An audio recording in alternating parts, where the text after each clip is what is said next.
오늘 말씀은 요한복음 12장 12절로 19절 말씀입니다. 제가 봉독해 올리겠습니다. 그 이튿날에는 명절에 온 큰 무리가 예수께서 예루살렘으로 오신다는 것을 듣고 종려나무 가지를 가지고 맞으러 나가 외치되 호산나 찬송하리로다. 주의 이름으로 오시는 이 곧 이스라엘의 왕이시여 하더라. 예수는 한 어린 나귀를 보고 타시니 이는 기록된 바 시온 따라 두려워하지 말라. 보라, 너의 왕이 나귀 새끼를 타고 오신다 함과 같더라. 제자들은 처음에 이 일을 깨닫지 못하였다가 예수께서 영광을 얻으신 후에야 이것이 예수께 대하여 기록된 것임과 사람들이 예수께 이같이 한 것임이 생각났더라.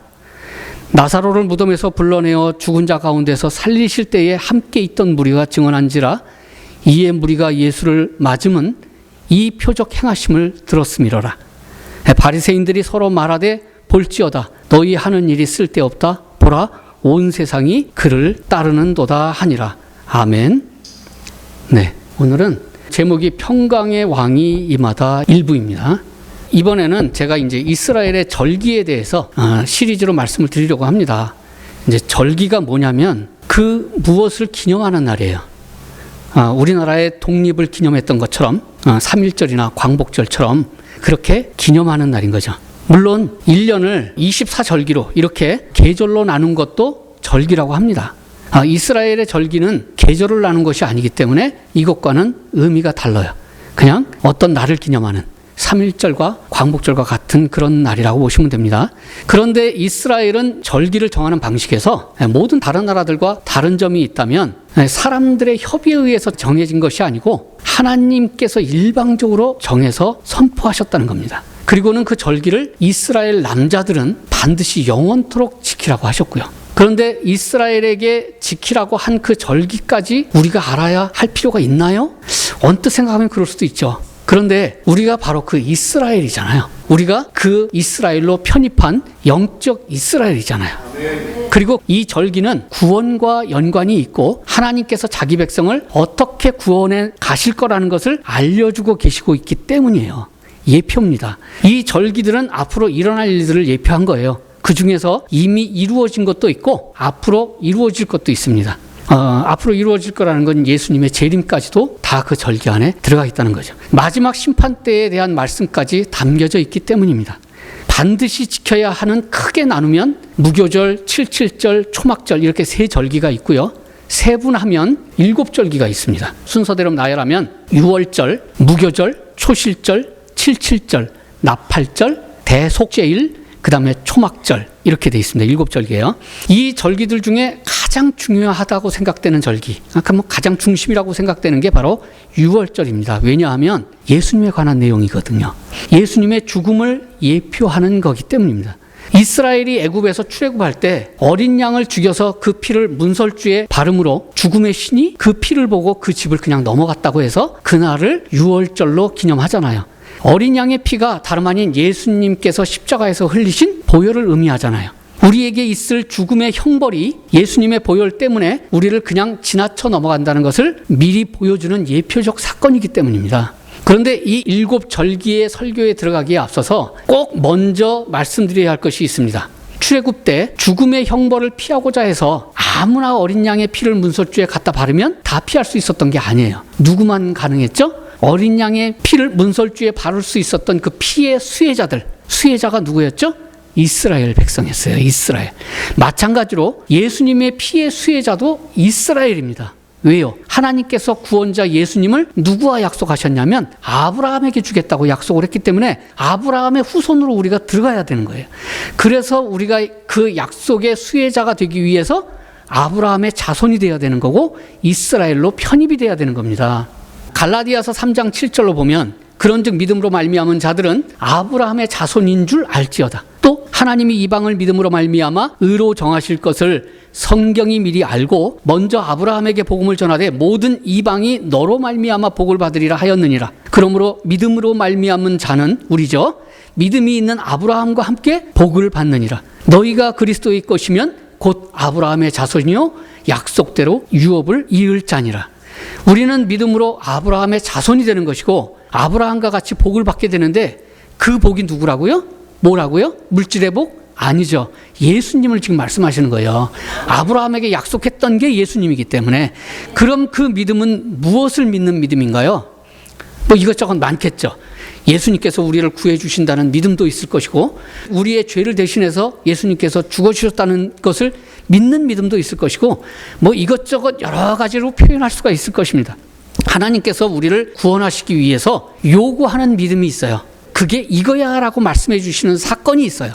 바로 이런 자들이 예수님의 피의 적용을 받는 거야 라고 말씀해 주시는 사건. 그 사건이 바로 기독교에서 절기처럼 지켜오는 종려주일이라는 날의 사건이에요. 이 날이 무슨 날이냐면요, 예수님이 십자가에 달리시기 한 4일 전에 있었던 사건인데, 실상은 예수님께서 자기 백성의 죄로부터 구원해 주시려고 십자가의 죽음을 맞이하러 예루살렘에 입성하는 날이었어요. 잘 아실 거예요.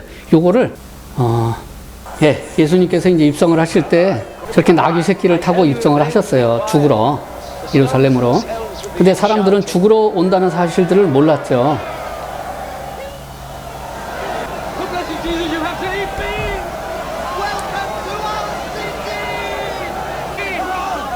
그게 난리가 난 거예요.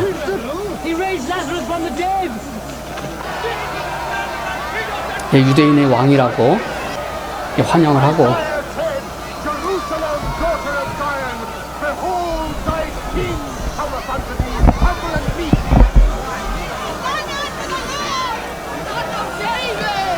구약의 스가랴서에 그렇게 유대인의 왕이 나귀를 타고 오신다라는 내용이 적혀 있거든요. 그러니까 그거를 이제 얘기를 하면서,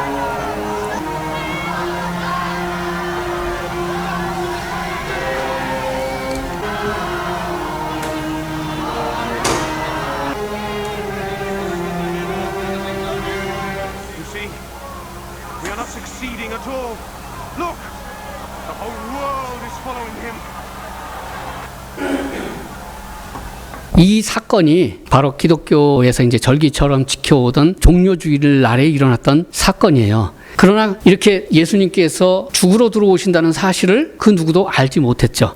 이스라엘의 많은 군중들은 그 예루살렘에 입성하실 때 어떻게 오해를 했냐면, 과거에 모세가 애굽에서 이스라엘을 출애굽시켰을 때처럼 예수님께서도 자기들을 그 로마의 식민지에서 그렇게 자기들을 구해 줄 것처럼 큰 기대를 가지고 있었어요. 그래서 저렇게 환호했던 겁니다. 예수님을 자기들의 왕으로 영접한 사건이에요.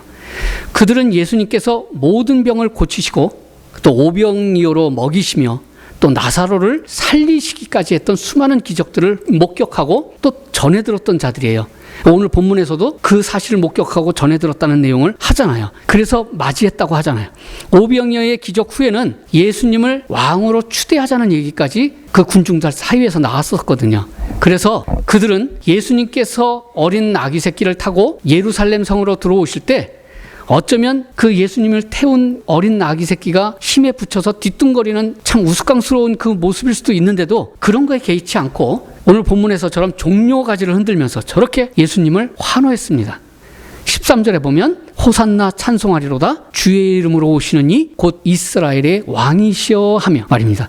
이 사건이 언뜻 보면 그냥 우스꽝스러운 퍼포먼스처럼 보일지 모르겠지만 이 사건은 구원을 이루는데 가장 중요한 메시지를 담고 있는 사건이에요. 이것은 구원의 시작임을 보여주는 사건입니다.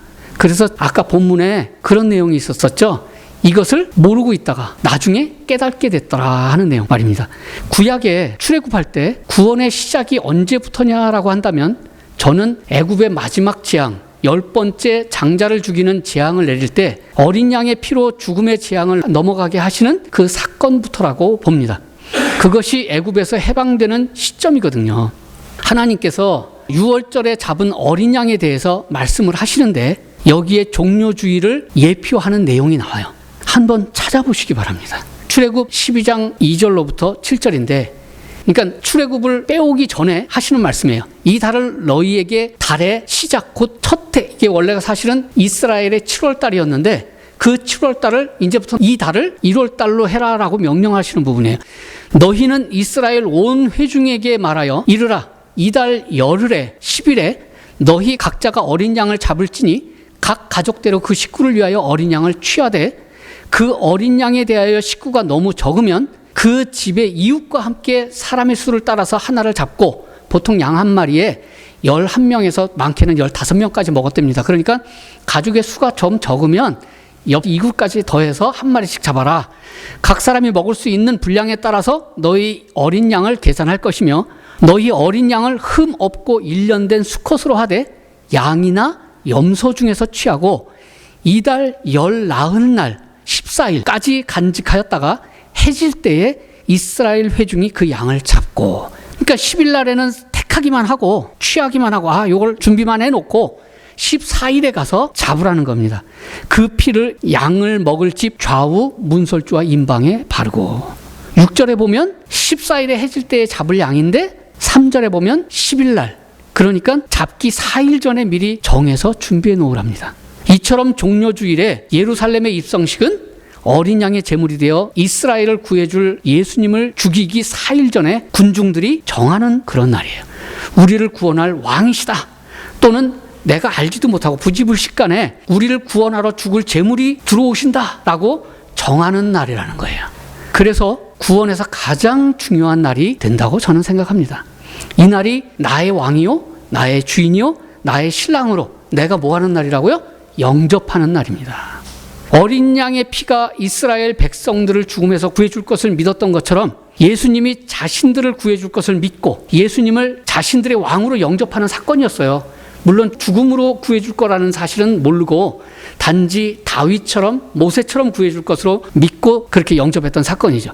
애굽에서 해방되는 것처럼 죄로부터 해방되는 사건의 시작인 것입니다.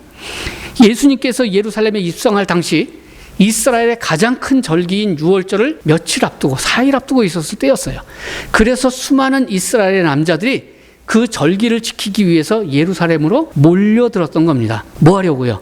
하나님이 지시하신 대로 자기 가족들의 죄를 사함받기 위해 어린 양을 대속제사로 드리기 위해서, 그래서 가족의 대표로 모든 남자들이 성전에 있는 예루살렘으로 왔던 겁니다. 그럼 예수님께서 그 유월절에 맞춰서 예루살렘에 가신 이유는요, 예수님이 그 유월절 어린 양이시잖아요. 본인이 자신이 직접 제물이 되셔서 단번에 영원한 제사를 드리려고 죽으러 가시는 거였어요. 예수님이 그 유월절 어린 양이요, 유월절은 예수님의 죽음을 예표하는 날이기 때문에 당연히 예수님이 언제 죽으셔야 돼요? 유월절 날 죽으셔야 돼요.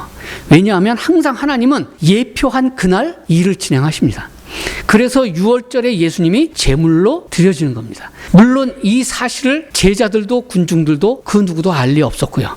고린도전서 5장 7절에 보면 색깔 있는 글씨만 읽겠습니다. 우리의 유월절 양 곧 그리스도께서 희생되셨느니라. 그렇게 죽음의 길을 가시기 위해서 예루살렘에 입성하시는 예수님에 대해서 모르는 군중들은 예수님에 대해서 큰 기대를 가지고 환영을 했던 거예요.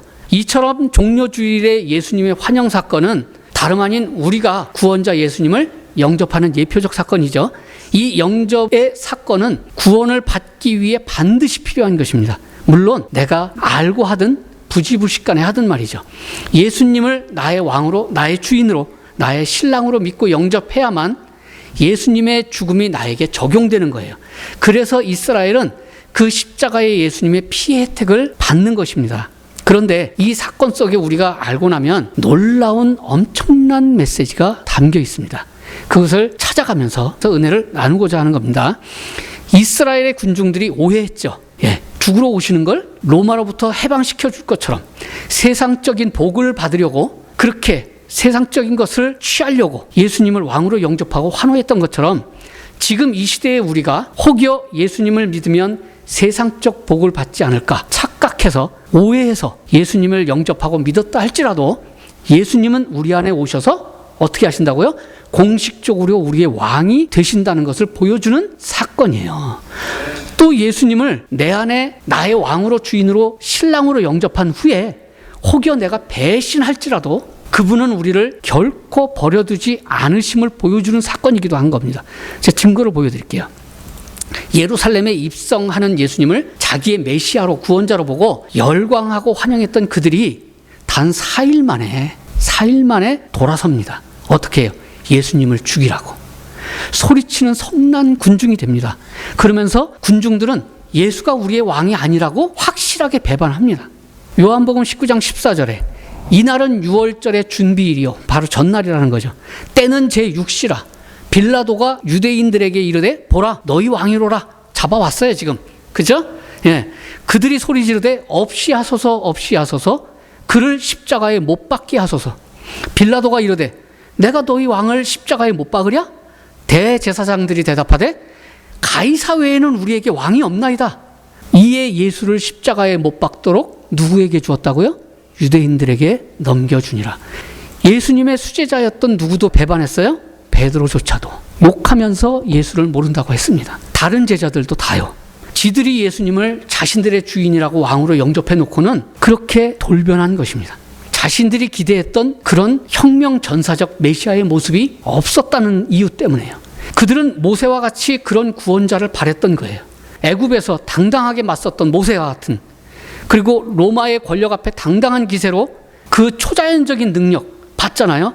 예수님께서 그 초자연적인 능력을 행하는 걸 봤어요.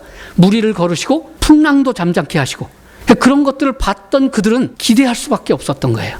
또한 다윗과 같은 그런 왕을 원했던 것이죠. 골리앗에게, 블레셋에게 거침없이 대항하고 천하를 통일하고, 이런 다윗 왕과 같은 기계 있는 군주를 원했던 거예요. 그래서 오늘 본문 17절 18절에 이런 내용이 있는 겁니다. 나사로를 무덤에서 불러내어 죽은 자 가운데서 살리실 때에 함께 있던 무리가 증언한지라. 이에 무리가 예수를 맞으면 이 표적 행하심을 들었습니다. 왜 했다고요? 기적을 들었기 때문에, 아 대단한 분이구나, 히어로구나, 영웅이구나, 이걸 들었기 때문에 예수 그리스도를 맞이했다는 거예요. 죽은 나사로를 살리는 장면을 목격하고 전해 들은 그들, 그런 기적을 목격했으니 그렇게 기대가 클 수밖에 없었던 겁니다. 그런데 그 기대를 예수님께서 산산이 부서뜨렸어요. 뺨을 때리니 뺨을 맞고, 침을 뱉으니 침을 맞고, 붙잡아가니 붙잡아가고, 때리니 그냥 맞은 거예요. 그러니 그들이 그 모습에 분노하기 시작한 겁니다. 왜 저기에서 기적을 발휘 안 해? 왜 저기에서 맞서 싸우지 않아? 화가 난 거죠. 그래서 그냥 죽이라 그런 거예요. 아니 사실은 이래요. 기대를 한 우리가 오해한 거죠. 그죠? 오해한 거예요. 메시아가 세상을 바꿔주실 거라고 오해한 거예요. 이 세상에서 공의를 베푸셔서 악을 다 섬멸해 주실 거라고 잘못 기대한 거예요. 지금 악이 사라졌나요, 이 세상에? 예수님께서 2000년 전에 오셨어요. 2000년 동안 그럼 악이 싹 사라져야죠. 그죠? 그런데 악은 되려 더 득세해요, 지금 이 세상에. 예. 그리고 예수님은 뭐라 그러시냐면, 세상에서는 너희가 더 환난을 당할 거야. 너희가 핍박을 더 당할 거야. 내가 세상을 이겼어. 담대해. 죽음 앞에 담대해. 이렇게 말씀하고 계시는 겁니다. 그렇습니다. 예수님께서는 세상에 실존하는 왕으로 오신 게 아니에요. 하나님이 구약에 뭐라고 남겨놓으셨냐면 메시아는 왕으로 등극할 거라고 계속 말씀하시니까 이스라엘 백성은 왕이 오실 거라고 생각을 한 거예요. 예수님이 실제 왕으로 오셨나요? 아니에요. 실존하는 왕으로 오신 게 아닙니다. 눈에 보이지 않는 하나님의 나라의 영적 왕으로 오신 거예요. 그래서 세상의 악인은 악인대로, 선인은 선인대로 그냥 다 공존해요. 아니, 세상에서의 악인이 더 득세합니다. 하나님이 살아계시면 이럴 수 없잖아 라는 우리의 푸념이 나올 정도로 말입니다. 왜요? 세상 임금은 여전히 사단이기 때문이라 그렇습니다. 이 세상에서는 그래서 기대할 것이 없습니다. 우리의 기대는 어느 때를 기대하는 거냐면, 죽은 후 다시 우리가 부활하여 천국과 지옥으로 갈릴 때를 기대할 뿐입니다. 이 세상에서 하나님의 능력을 기대하면 이스라엘 백성처럼 하나님을 향하여 원망과 저주가 터져나올 수밖에 없습니다. 그러면 왜 이런 얘기를 하죠? 구약 때처럼 왜 초자연적인 것으로 관여 안 하십니까? 왜 이스라엘을 그렇게 안 도우십니까? 마태복음 하나 보고 가겠습니다. 마태복음 5장 43절로 이런 말씀이 있습니다. 또 내 이웃을 사랑하고 내 원수를 미워하라 하였다는 것을 너희가 들었으나 나는 너희에게 이르노라. 너희 원수를 사랑하며 너희를 박해하는 자를 위하여 기도하라. 그러니까 구약에서는 너희 원수를 미워하고 네 이웃은 사랑하고 이렇게 너희가 구약에서 들었으나 나는 너희 원수까지도 다 사랑하라고 위하여 기도하라고 난 얘기하겠다, 이 얘기예요. 이같이 한즉 하늘에 계신 너희 아버지의 아들이 되리니, 그리고 아주 생뚱맞은 소리가 나옵니다.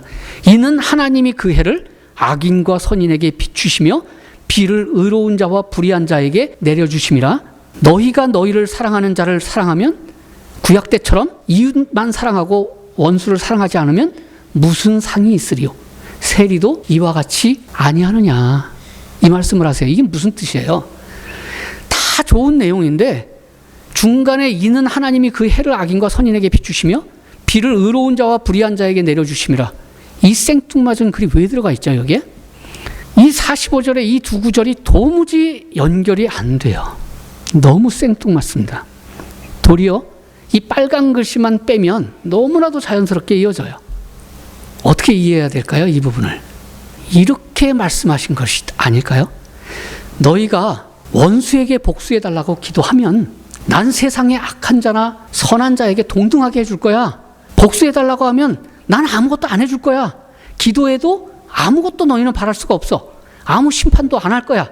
너희만 속 터지고 너희 원수를 저주했으니 너희는 그들과 똑같은 자가 되는 거야. 그러면 너희 받을 싹만 없어지는 거지. 그러니 원수를 위해 기도하는 것이 되려 나은 거지. 그러면 하늘의 상이라도 쌓이잖아. 이렇게 해석을 해야 그나마 중간에 생뚱맞게 끼어든 해와 비를 선인과 악인에게 동일하게 줄 것이라는 말이 자연스럽게 연결이 됩니다. 그럼 구약의 하나님께서 이스라엘 백성에게 역사하셨던 것들은 뭔가요? 실질적으로 막 이스라엘을 도와주시고 이방인들을 막 멸하셨던 것들은, 그것들은 역사적 실체의 사건이지만 예표로 보여주신 거예요. 그림자로. 구약 때의 이스라엘의 적들은 다 누구냐면 지금 우리 눈에 보이는 나쁜 적들이 아니라, 원수들이 아니라 악한 영적인 존재들을 예표하여 빗대어 말씀하고 있는 것입니다. 그래서 우리의 씨름은, 우리의 싸움은 뭐라고 하세요? 혈과 육의 것이 아니고 우리의 상대는 통치자와 권세들과 그 어두움의 세상 주관자들과 하늘에 있는 악한 영들과 싸움이라는 겁니다. 여기서 언뜻 이 개정개혁으로 보면 정사와 권세도 실존적 존재가 아닌데, 여기서 정사와 권세 통치자라고 얘기를 했잖아요. 이거는 사람들 얘기 아닌가요? 그래서 제가 번역본으로 한번 보고 가겠습니다. 제가 성경에서 굿팁이라고 번역본, 지금 공동번역, 표준세번역, 우리말 성경으로만 열어놨습니다. 여기에서 6장 12절, 에베소서 6장 12절, 우리가 대항하여 싸워야 할 원수들은 인간이 아니라 권세와 세력의 악신들과 암흑 세력의 지배자들과 하늘에 있는 악한 영들입니다. 그렇죠? 무슨 말씀이에요? 그 권세와 정사도 그 권력과 통치자 위에서 조정하고 있는 악한 세력들과의 싸움이라고 말을 하고 있잖아요. 세 군데 번역이 다 그렇게 나오고 있습니다. 그럼 이 세상에서는 하나님의 살아계심을 그럼 우리가 느낄 수 있는 게 없나요? 이렇게 물어볼 수 있잖아요. 있습니다. 하나님께서 신약으로 넘어와서 남겨놓으신 게 있어요. 병고침입니다. 치유입니다. 그러한 치유의 역사로 하나님의 살아계심의 표적을 보여주시는 거예요. 그리고 뭐로 또 보여주세요? 은사로 보여주셔요. 무리를 거르시고 풍랑을 잠잠케 하시는 것은 십자가 사건 이전의 사건이지 십자가 사건 이후의 사건이 아닙니다. 그러나 이것도 상당히 주의해야 합니다. 표적은 계속 보여주는 것이 아니에요. 그 표적은 하나만으로도 족한 겁니다. 그 표적을 붙들고 가라는 거예요. 기억하면서, 그것을 기억하면서 가라는 거예요. 그렇기 때문에 예수님께서 무리를 한 번만 걸으셨던 거예요. 풍랑도 한 번만 잠잠케 하셨고요. 그리고 오병이어의 그 5,000명을 먹이신 기적은 3년 공생의 기간 동안 계속 해주셨으면 얼마나 좋았겠어요. 딱 2번만 하셨습니다. 2끼. 예. 그 예표적으로 보면 분명한 뜻이 있으신 거예요. 이 부분은 출애굽에 대한 제가 설교를 말씀을 드릴 때 정확하게 말씀을 드리겠습니다. 다시 본론으로 돌아가서 우리가 예수님을 왕으로 영접하는데 그 의도가 잘못되었든 진심으로 어떻든 간에 그 영접할 당시에 진심으로 영접했다면 예수님은 공식적으로 우리의 왕으로 등극하신다는 거예요. 그래서 군중들이 아무리 예수님이 우리의 왕이 아니라고 부정했지만 빌라도가 어떻게 규정을 하냐면요. 빌라도가 패를 써서 십자가 위에 붙이니 나사렛 예수 유대인의 왕이라고 기록되었더라. 예수께서 못 박히신 곳에 성에서 가까운 거로 많은 유대인들이 이 패를 읽는데 3가지의 언어로 썼다는 거예요. 히브리와 로마와 헬라말로 기록되었더라. 유대인의 대제사장들이 빌라도에게 이르되 유대인의 왕이라 쓰지 말라. 저렇게 쓰지 말라. 자칭 유대인의 왕이라 자기가 스스로 내가 왕이다라고 했다라고 써라 했지만 빌라도가 대답하되 내가 쓸 것을 썼다. 그죠? 공식적으로 왕으로 등극하신 거예요. 왕이 되신 거예요.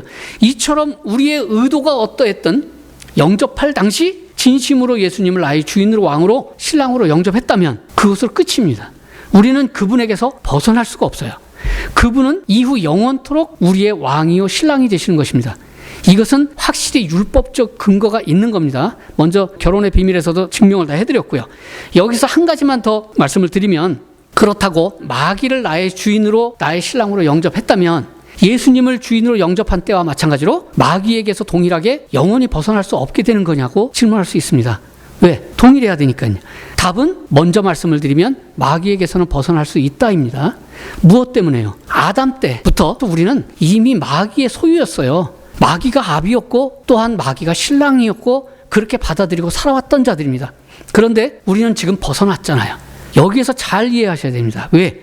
마귀는 영접했다가 벗어날 수 있고 예수님은 왜 한 번 영접하면 벗어나질 못하는지에 대한 부분입니다. 공평의 원칙에서 따져보면 마귀에서 벗어난다면 예수님한테도 벗어날 수 있는 것 아닙니까? 그런데 왜 예수님한테서는 못 벗어난다고 하십니까? 라고 반문할 수 있어요. 다릅니다. 그걸 말씀을 드릴게요. 그렇게 생각하시는 분은 뭐를 빼고 생각하신 거냐면 예수님의 십자가 사건을 배제하고 생각하셨기 때문에 그렇게 생각이 되는 겁니다. 십자가 사건이 없을 때는 우상에게 떠나 하나님에게 갔다가 하나님에게 다시 떠나 우상에게 갔다가 이게 마음대로 왔다 갔다 할 수 있었어요. 왜? 그 선택의 주권이 누구한테 있었냐면 나한테 있었기 때문에 그래요. 나한테 있었기 때문에. 내가 누구에게 순종하느냐에 따라서 누구를 섬기느냐에 따라서 그 상대가 내 주인이 되는 거였어요. 예. 그래서 구약의 이스라엘 백성들이 하나님을 떠나 우상을 섬기다가 우상을 떠나 하나님을 섬기다가 하나님을 또 떠나 우상을 섬기다가 왔다 갔다 했던 거예요. 그게 가능했던 거예요. 그런데 십자가 사건은 이제 나의 주권으로 왔다 갔다 할 수 없도록 나의 주권을 예수님께 완전히 드리는 사건이 돼버린 거예요. 그럼 주권을 드리면 못 움직이는 거라면 과거에는 우리의 주권을 마귀에게 넘겨준 적이 없었냐? 우리가 마귀에게 주권을 넘겨준 적이 있어요. 그런데 그 차이가 달라요. 어떤 차이가 있는 거냐? 그 주권을 넘겨주고 넘겨받을 때 대가를 지불받았어요. 그 대가가 뭐였냐면 하나님의 십자가의 목숨이에요. 예수님의 죽음이에요. 예수님께서 죽음으로 나를 값주고 사신 거예요. 아멘. 네. 그러나 그마저도 내가 인정을 안 하면 나 그 상관없어요. 나 승인 안 해요. 라고 하면 여전히 주권은 나한테 있죠. 예전처럼 나는 마귀와 하나님 사이로 왔다 갔다 내 선택대로 할 수 있는 거예요. 왜? 내가 승인을 안 했으니까. 이런 사람이 누구냐면 예수님을 아직 영접 안 한 불신자들을 승인 안 한 자들이라고 생각하시면 돼요. 그런데 예수님께서 값을 치르고 나를 샀다는 것을, 그래서 나의 주인이 되었다는 것을 내가 승인했어요. 영접하면서 내 주인이 되어주세요 라고, 내 주권을 다 가져가세요 라고. 그러므로 이제는 나의 주권과 선택권이 없어진 것입니다. 나를 되돌려보내거나 나를 다시 마귀에게 팔 수 있는 권리가 누구한테 있다고요? 이제 예수님한테 밖에 없습니다. 그럼 마귀도 예수님께 나를 살 수 있잖아요. 마귀도. 그러나 마귀는 나를 예수님에게 값주고 살 수 없는 분명한 원리가 있어요. 왜요? 나를 사려면 내 값을 치러야 돼요. 내 몸값을 치러야 돼요. 뭐로요? 죽음으로. 그거에 문제가 있는 겁니다. 내가 지은 죄값이 사망이라 나의 죄값을 대신 치러줘야 하는데, 그러기 위해서 나 대신 죽어야 하는데, 그러나 마귀는 자기의 죄 때문에 마땅히 자기가 죽어야 할 처지에 있기 때문에 누굴 대신해서 죽어줄 상황이 못 돼요. 그죠? 물론 나 대신 죽어줄 육체도 갖고 있지 않고요. 그래서 마귀는 우리를 예수님에게로부터 살 수 없는 것입니다. 이 내용들은 모두 하나님이 정하신 율법에 근거한 거예요. 우리 죄를 대신해서 죽을 수 있는 것은 죄 없는 짐승, 죄 없는 자만이 가능한 것입니다. 이 원리가 천지 만물을 지으신 하나님이 정하신 원칙입니다. 하나님도 그 원칙에 입각해서 우리를 구원한 것이고요. 그러므로 우리의 구원은 예수 그리스도가 핏값을 주고 나를 사셨다는 것을 믿고 나의 왕으로, 나의 주인으로 영접함으로 끝난 거예요. 그 이후 변동사항 없습니다. 단지 남은 것은 나의 열심과 순종에 따라서 나의 상급이 남아있을 뿐이에요. 그 상급만이 받으시려면 순종하시고 열심을 내시면 됩니다. 예수님께서 예루살렘에 입성하시면서 이스라엘의 왕으로 영접되고 바로 그 이스라엘에 의해 배반당하고 죽임까지 당하지만 이스라엘을 끝까지 버리지 아니하시고 이스라엘을 품으시고 성령을 보내주시잖아요. 너희는 내가 떠나서 보내줄 성령을 기다리라. 보내주시잖아요. 그렇게 이스라엘과 완전한 하나가 되어주셨던 겁니다. 그렇게 배신당하고도요. 그래서 그 사랑 때문에 초대교회에 하루에 3,000명씩 다시 주께로 돌아왔다고 하지 않습니까? 이 사랑 안에 우리가 그렇게 빠져들 수밖에 없는 것입니다. 하나님을 원망했다가도 다시 그 사랑에 빠져들고 하나님을 배신했다가도 다시 하나님의 그 크신 사랑에 빠져드는 거예요. 우리가 잘나서 죄를 회개하고 깨닫고 그 사랑으로 돌아가는 게 아니에요. 그 사랑이 너무 한이 없으시고 크시기 때문에 그 사랑에서 내가 벗어나려고 해서 벗어나지 못했던 겁니다. 그리고 초대교회의 그 엄청난 그리스도인, 기독교인들이 로마의 박해가 시작되면서 어떻게 됩니까? 그 사랑에 빠져있던 그들은 자발적으로 무수히 순교를 합니다. 그 사랑에, 넘치는 사랑에 보답하고자.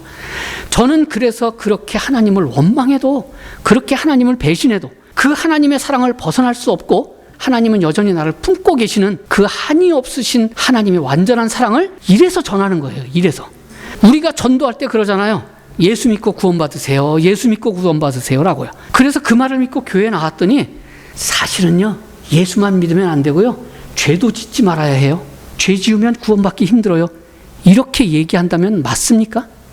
우리가 죄 없을 때 구원받은 게 아니에요. 우리가 죄인이었을 때 하나님께서 우리를 구원해 주신 것입니다. 그런데 이제는 그 죄 때문에 구원 못 받는다고요? 속인 거죠. 이럴 거면 처음부터 이렇게 전도했어야죠. 예수 믿고 또 죄도 짓지 말아야 천국 갑니다. 라고요. 두 가지 다 해야 천국 갑니다. 라고요. 그죠? 성경의 참 진리를 우리가 볼 수 있기를 바랍니다. 여기서 또 하나 중요한 사실이 있습니다. 사도신경을 통해서 잘못 인식되는 부분이 있습니다. 저도 사도신경 매일 해요. 사도신경에 본디오 빌라도에게 고난을 받으사 십자가에 못 박혀 죽으시고 라는 부분이에요. 이 부분은 전혀 성경적이지 않습니다. 고쳐져야 합니다. 예수님은 반드시 누가 죽여야 하는 줄 아세요? 예, 유대인이 이스라엘이 죽여야 합니다. 반드시 죄를 사함받는 자가 죽여야 하는 거예요. 이것이 하나님이 정하신 제사법입니다. 그러니까 예수님을 누가 죽였냐고 묻는다면 그 해답은 저예요. 제가 예수님을 십자가에 못 박았어요. 이렇게 돼야 되는 거예요. 그래야 내가 예수님의 보혈의 수혜자가 되는 것입니다. 레위기를 한번 보겠습니다. 레위기 1장 4절에 그는이라고 표현한 게 재물을 가지고 온 자예요. 그는 번제물의 머리에 안수할지니 그를 위하여 기쁘게 받으심이 되어 그를 위하여 속죄가 될 것이라. 그는 여호와 앞에서 그 숫송아지를 잡을 것이요 아론의 자손 제사장들은 그 피를 가져다가 회먹문 제단 사방에 뿌릴 것이며. 제사장은 그냥 피를 뿌리는 것만 하는 거예요. 죽이는 건 누가? 가져온 자가. 그는 또 번제물의 가죽을 벗기고 각을 뜰 것이요 각까지 누가 떠요? 각은 뭐냐면 손목, 발목 다 잘라내는 거거든요. 목 잘라내고 몸통만 남겨놓는 게 각을 뜨는 겁니다. 그 각을 뜨는 것도 누가 한다? 제물을 가져온 사람이요. 그 제사장은 그것들을 제단 부리에 올려놓고 불 사르는 것만 하는 거예요.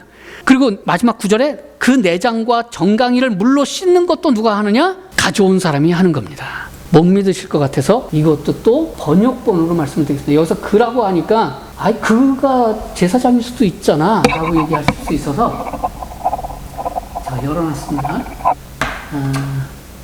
얘가 몇 장이냐면 4절이었죠? 4절. 네. 여기 제물을 가져온 그 사람이 번제물의 머리에 얹고 여기 좀 자세히 되어 있는 게 오는데 번제물을 바치는 사람이 그 가죽을 벗기고 아론의 제사장들은 그냥 불만 태우고 제물을 바치는 사람이 내장과 다리를 물로 씻을 것이며 제물을 가져온 사람이 가죽을 벗기고 고기를 저며 놓으며 이렇게 되어 있습니다. 확실하게 제물을 가져온 사람들이 이건 지금 화제에 대한 소개인데 모든 제사의 때마다 제물을 가져온 사람이 죽이라고 계속 레위기 전체에 다 써 있습니다. 반드시 제물을 가져온 사람이 죽이고 피를 받고 가죽을 벗기고 각을 뜨고 내장과 정강이를 씻어야 하는 것입니다. 그래야 하나님께서 그 속죄 제물을 받으시겠다는 거예요. 제물을 가지고 온 그 사람이 해야 되는 것이 나오는 거예요. 왜 제물을 직접 가지고 온 사람이 잡으라고 하셨을까요? 아마도 이런 뜻일 겁니다. 그 뜻은 성경에 나오질 않아요. 이렇게 네가 죽을 자였다라는 것을 느끼도록 하시기 위했던 것 아니겠습니까? 그리고 남자가 대표로 가족과 자손들을 위해 제물을 드렸습니다. 그 피값을 내 가족들이, 내 자손들이 속죄를 받는 것이에요. 본디오 빌라도가 속죄받는 게 아니에요. 그래서 빌라도는 그 피와 상관이 없다라고 자신이 얘기한 것입니다. 그래서 요한복음 19장 4절로부터 보면 빌라도가 다시 밖에 나가 말하되 보라, 이 사람을 데리고 너희에게 나오나니 이는 내가 그에게서 아무 죄도 찾지 못한 것을 너희에게 알게 하려면 함이라. 그러니까 빌라도는 죽일 생각이 없었어요. 대제사장들과 아랫사람들이 예수를 보고 소리질러 이르되 십자가에 못 박으소서, 십자가에 못 박으소서 하는지라. 빌라도가 이르되 너희가 친히 데려다가 십자가에 못 박으라. 나는 그에게 죄를 찾지 못하였노라. 이에 예수를 십자가에 못 박도록 그들에게 넘겨주니라. 마지막에 못 박은 장면을 볼 때 못 박은 거는 누가 못 박았냐면 로마의 군정들이 박았죠. 그건 시키니까 그냥 어쩔 수 없이 박은 거고, 누가 박은 거냐면 이스라엘 백성들이, 제사장들이 박은 거예요. 또 다음 구절 보겠습니다. 마태복음 27장 23절. 빌라도가 이르되 어찌 미뇨 무슨 악한 일을 하였느냐. 예수가 그들이 더욱 소리질러 이르되 십자가에 못 박아야 하겠나이다 하는지라. 빌라도가 아무 성과도 없이 도리어 밀란이 일어나, 야 이거 너무 데모가 큰데. 그래서 물을 가져다가 무리 앞에서 손을 씻어요. 이 사람의 피에 대해서 나는 상관없어, 나는 무죄해, 너희가 당하라. 이 피에 대해서 백성들이 다 대답하여 이르되 25절에 그 피를 우리와 우리 자손에게 돌릴지어다 하거늘. 그 피를 우리와 우리 자손에게 돌려야 돼요. 그래야 우리가 피의 공로로 죄 씻음을 받는 거예요. 그렇죠? 빌라도가 죽인 게 되면 안 되는 겁니다. 이에 바라바는 그들에게 놓아주고 예수는 채찍질하고 십자가에 못 박히게 넘겨주니라. 자신은 예수님과 피와 상관없답니다. 빌라도는 상관없어야죠. 예수님을 영접도 하지 않았는데. 그는 그래서 예수님의 피에 대해서 무지한 겁니다. 상관이 없으니 너희가 당하라 합니다. 이스라엘 군중들이 대답하죠. 예, 그래서 이스라엘의 한 집안의 남자가 제사를 드려도 그 가족들이 다 피 혜택을 받는 겁니다. 이것이 하나님의 정하신 법칙이에요. 그래서 사도행전에 이르되 주 예수를 믿으라. 그리하면 너와 내 집이 구원을 받으리라. 나만 믿었는데 우리 가족은 지금 아직 하나도 안 믿었는데, 안 믿어도 상관없어요. 나중에 다 믿게 됩니다. 죽기 전에. 그 피를 내 가족과 자손에게 돌릴지어다라고 한 이 말이 그냥 한 게 아닙니다. 6월절에 그 집안에서 남자 한 사람이 대표로 제사를 드리라고 했던 그 하나님의 그 율법이 그냥 있었던 게 아닙니다. 원리가 있는 거예요. 이것이 주 예수를 믿으면 너와 내 집이 구원을 받게 될 것이라는 예표의 말씀입니다. 사도신경이 고쳐진다면 본디오 빌라도에게 죽임을 당한 것이 아니라 이스라엘에게 죽임을 십자가로 당하셨다라고 고쳐져야 하는 것입니다. 제사법의 근거에서 빌라도가 죽인 게 아니거든요. 자기는 그 피와 상관없다고 손을 씻은 빌라도를 왜 주님을 죽인 것으로 해놓았는지 모르겠어요. 이처럼 우리가 예수 그리스도를 영접하는 것은 구원이 시작된 거예요. 시작과 동시에 완성이 된 거고요. 이것을 알게 하기 위해서 나귀 새끼를 타고 왕으로 추대받으신 그 입성식을 하신 것입니다. 이제 2부에서는 그럼 왜 하필 나귀 새끼를 타고 입성식을 하셨냐 이거예요. 여기에도 굉장히 중요한 메시지가 감춰져 있습니다. 예, 기도하겠습니다.